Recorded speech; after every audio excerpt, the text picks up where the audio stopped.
दोस्तों हम लोग 10वां पाठ पढ़ेंगे जो है पुष्यभूति वंश। संगम नगरी इलाहाबाद में माघ के महीने में माघ मेला कुंभ एवं महाकुंभ का पर्व मनाया जाता है। इसमें दूर दूर से लोग आते हैं। आज से लगभग 1400 वर्ष पूर्व हर्षवर्धन नाम के राजा भी यहाँ प्रति 5वें वर्ष आकर धर्म सभा करवाते थे। यहाँ वह अपनी 5 वर्ष की संचित संपत्ति का दान करते थे। गुप्त काल से लगभग 100 वर्षों के बाद उत्तर भारत में एक नई शक्ति का उदय हुआ जो पुष्यभूति वंश या वर्धन वंश के नाम से प्रसिद्ध था। उसकी राजधानी थानेश्वर वर्तमान यानी अंबाला जिला थी। इस वंश का प्रथम राजा प्रभाकर वर्धन था जिन्होंने हुड़ों को उत्तर पश्चिम भारत से बाहर खदेड़ दिया था। प्रभाकर वर्धन के 2 पुत्र राज्यवर्धन व हर्षवर्धन तथा पुत्री राजश्री थी। हर्षवर्धन 606 से 647 ईस्वी, हर्षवर्धन 606 से 647 ईस्वी। हर्षवर्धन 16 वर्ष की आयु में 606 ईस्वी में गद्दी पर बैठा।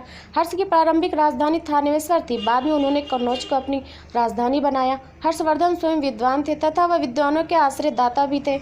हर्ष ने संस्कृत में 3 नाटकों नगानंद, रत्नावली और प्रियदर्शिका की रचना की। बाणभट्ट हर्ष के दरबारी कवि थे जिन्होंने हर्षचरित लिखा। चीनी यात्री ह्वेनत्सांग यानी ह्वेनसांग उनके शासनकाल में आया। ह्वेनसांग 15 वर्षों तक भारत में रहा।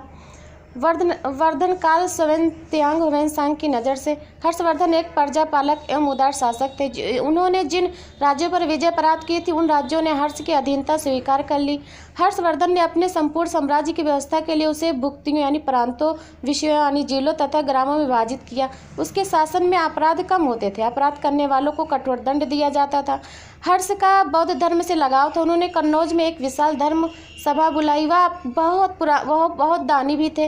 वह हर 5 साल में प्रयाग के मेले में दान करते थे। आइए इनके दान के बारे में पढ़ें।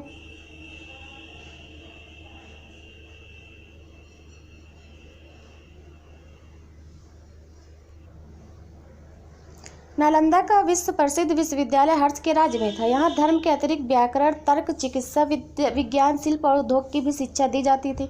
धार्मिक सद्भाव था। लोगों के विचारों में मतभेद नहीं था। स्वयं त्सांग ने यहाँ शिक्षा ग्रहण की तथा शिक्षण का कार्य भी किया। 647 ईस्वी में हर्षवर्धन की मृत्यु हो गई। उन्होंने लगभग 40 वर्षों तक शासन किया। उनकी मृत्यु के बाद केंद्रीय शासन सत्ता छिन्न भिन्न हो गई और उत्तर तथा दक्षिण भारत में छोटे छोटे राज्यों की स्थापना हुई। सब्सक्राइब करिए ताकि जो भी मैं वीडियो अपलोड करूं आप लोगों तक तुरंत पहुंचे। धन्यवाद।